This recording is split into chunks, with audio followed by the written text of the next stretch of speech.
Salam sejahtera Malaysia. Denyut nadi suara rakyat bergema di channel ini.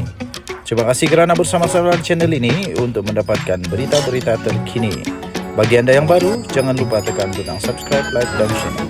Malaysia kita punya, kita jaga sama-sama. Salam sejahtera Malaysia. Apa kau rasa oren?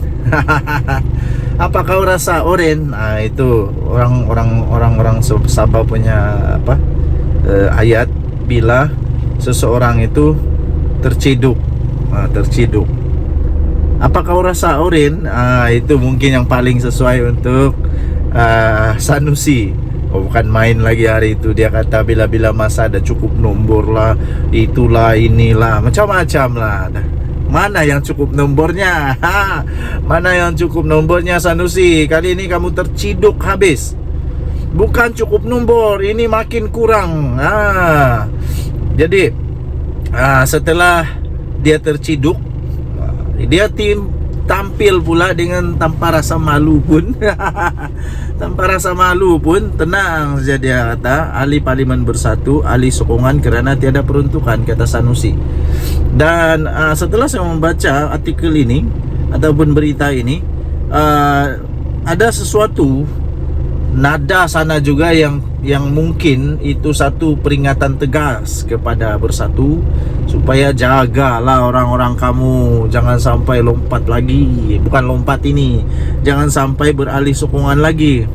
Ini terjadi setelah ahli parlimen bersatu terbaru, ahli parlimen bersatu terbaru mengumumkan menyokong Datuk Seri Anwar Ibrahim kerana sudah terciduk. Tiba-tiba muncullah Sanusi tanpa rasa malu pun. Dia kata ahli parlimen bersatu, ahli sokongan kerana tiada peruntukan, kata Sanusi. Jadi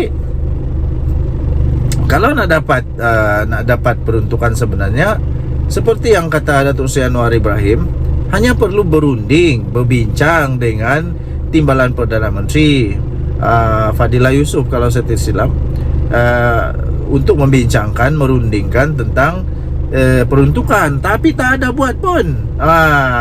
Jadi sekarang muncullah seorang lagi yang mengumumkan sokongan kepada Datuk Seri Anwar Ibrahim. Perikatan Nasional PN berharap tidak ada lagi ahli parlimen daripada Bersatu yang membuat pengumuman menyokong kepimpinan Perdana Menteri Datuk Seri Anwar Ibrahim selepas 6 wakil rakyat parti itu berbuat demikian setakat ini. Sabar kamu Sanusi. Sebab menurut pendedahan daripada ahli parlimen yang daripada Bersatu itu, kamu masih ingatkah? Dia kata ada mungkin 7-8 orang. Ini baru seorang. Dan dia kata mungkin itu dibuat pada Februari. Tapi sekarang masih Januari, Pakcik Sanusi. Masih Januari dah ada satu. Masih ada satu. Kita ingat lagi dulu, Razi Jidin, Taqiyuddin, Hamzah Zainuddin tampil dan mengatakan tiada. Alih-alih habis-habis je mereka buat kenyataan, tak begitu lama pun 2 orang dah sokong Datuk Seri Anwar Ibrahim. Kita tengok pula kali ini pengarah pilihan raya PN Datuk Seri Muhammad Sanusi Maknor yang berharap tidak ada lagi. Tapi menurut kenyataan daripada daripada ahli parlimen PN atau daripada Bersatu, yang dia kata 7-8 orang ini baru seorang. Jadi ada 6 lagi kot. Ketua Pengarah Pilihan Raya PN Datuk Seri Muhammad Sanusi Maknor menyifatkan keadaan itu berlaku berikutan tekanan yang dialami wakil rakyat berkenaan apabila mereka tiada peruntukan kewangan yang mencukupi untuk menjaga kawasan masing-masing. Begini saja, kalau Sanusi tak mahu, tak apalah, janganlah. Tapi ahli parlimen lain perlu. Bukan semua ahli parlimen kaya raya. Bukan semua orang ahli parlimen jutawan-jutawan, ada duit juta-juta. Ada yang tak ada, ada yang tak banyak duit. Jadi perlu untuk berbincang, perlu untuk berunding tentang itu peruntukan. Jadi janganlah halang-halang mereka untuk berunding, untuk dapat peruntukan. Katanya, saya rasa itu pun sejenis tekanan. Dia, kerajaan pusat, membiarkan wakil rakyat itu kelaparan dan dibiarkan tanpa peruntukan kepada ahli parlimen kerana tekanan berlaku di kawasan takbirnya. Orang tuntut macam-macam tapi dia tak ada kemampuan. Tahu pun itulah betul lah tu. Jadi sampai dia letih, dia terpaksalah sokongan Perdana Menteri. Saya harap itu yang terakhirlah. Orang pun tak lagi lah semua atas dunia ini. Dah jadi wakil rakyat, tak ada bajet, jadi tekanan kat dia, lama-lama pun akan panas katanya. Tahu pun. Tahu pun. Kita tengoklah lepas ni siapa lagi. Nah, ini baru setahun. Ada 4 tahun lagi Pakcik Sanusi untuk bertahan. Tahan kah untuk 4 tahun tak ada bajet?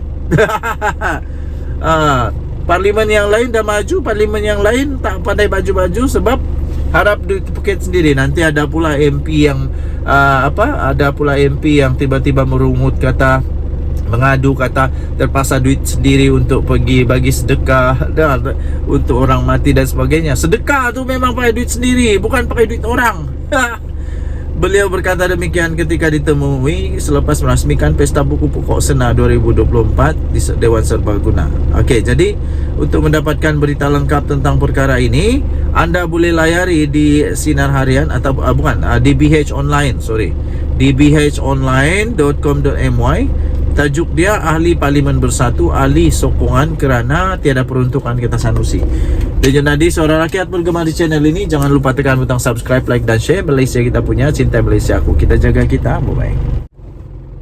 Salam sejahtera Malaysia. Denyut nadi suara rakyat bergema di channel ini. Padan muka. Padan muka. Padan muka lah. Cakap jangan sembarang cakap. Sebab ada peribahasa berkata begini. Terlajak perahu boleh diundur, terlajak kata badan binasa. Walaupun penuh dengan semangat, walaupun penuh dengan excitement, walaupun penuh dengan keterujaan, fikir dulu sebelum cakap. Jangan sampai terkena baru nak mengaku salah. Sebab waktu tu, lepas tu dah rosak nama sendiri, dah rosak nama orang yang terlajak dikatakan itu. Akhirnya Istana Negara membuat laporan polis terhadap Cikgu Bard. Cikgu Bard ini dah banyak kontroversi sekarang. Tapi paling terbaru ini yang paling padu lah. Sampai Istana Negara sendiri belum pernah ni. Jarang-jarang berlaku Jarang-jarang berlaku di dalam politik Malaysia. Tiba-tiba Istana Negara sendiri membuat laporan polis terhadap Cikgu Bard. Ini jarang berlaku, tapi betul-betul berlaku. Satu laporan polis telah dibuat berhubung kenyataan Cikgu Bard atau nama sebenarnya Badrul Hisham Syaharin, berhubung dakwaan 3 wakil Perikatan Nasional PN dipanggil menghadap Yang di-Pertuan Agong pada Selasa. Sekarang baru tahulah. Masuk longkang lah kamu. Berdasarkan laporan polis yang tular di media sosial, pihak Istana Negara telah pun menafikan perkara tersebut dan Cikgu Bard didakwa telah mengeluarkan kenyataan yang tidak tepat berhubung perkara itu.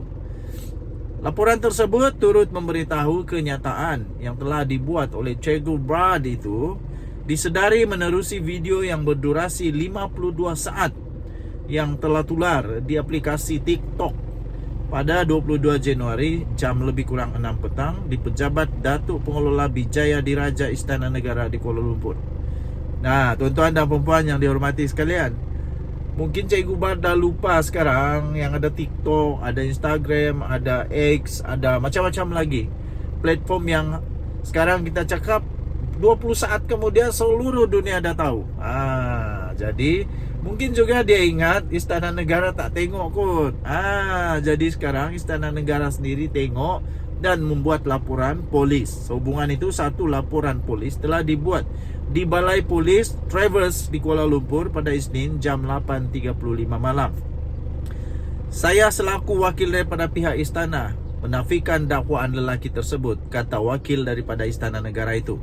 Tambahnya lagi, ia merupakan satu kenyataan yang tidak tepat, kata laporan itu. Jelasnya, laporan polis dibuat bagi membolehkan pihak polis mengambil tindakan lanjut berhubung video terbabit. Video tersebut telah tular di aplikasi media sosial sejak ketika itu. Sementara itu, Ketua Polis Kuala Lumpur, iaitu Datuk Alauddin Abdul Majid, ketika dihubungi oleh Sinar Harian mengesahkan laporan polis tersebut. Siasatan berhubung kes ini dijalankan oleh pihak Unit Siasatan Jenayah Terkelas USJT Bukit Aman, katanya. Tuan-tuan dan puan yang dihormati sekalian, saya fikir pihak polis tidak boleh berkompromi dengan perkara begini, apalagi mengheret pihak istana ke kancah politik yang penuh dengan pancaroba, penuh dengan ketidaktentuan sekarang ini. Tiba-tiba diheret-heretnya pihak istana pula. Lepas tu sudah dia keluarkan permohonan maaf kerana dia terkilaf, katanya. Oh, jadi tak boleh lah perkara begini dibiarkan dengan mudah-mudah begitu je. Kenapa? Sebab kalau tidak, selepas ini orang akan mulai sudah buat perkara yang sama. Bila laporan polis dibuat, minta maaf, selesai.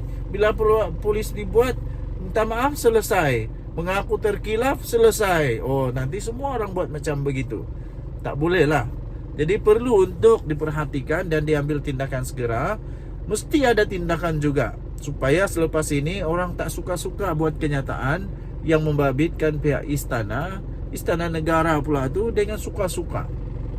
Jangan cuba-cuba untuk heret-heret pihak istana dengan laporan kenyataan, ucapan yang tak betul, yang tak tepat, yang salah. Itu dah memfitnah. Dah memfitnah. Jangan pula selepas ini tiba-tiba seluruh Malaysia labelkan pula orang-orang di dalam Bersatu, di dalam Perikatan Nasional suka memfitnah. Janganlah kerana nila setitik rosas susu sebelang, tak baik macam tu tau. Okey, apapun yang disahkan adalah pihak istana telah membuat laporan polis terhadap Cikgu Bad yang telah membuat kenyataan tak tepat. Dan Junadi Suara Rakyat bergema di channel ini. Bye-bye.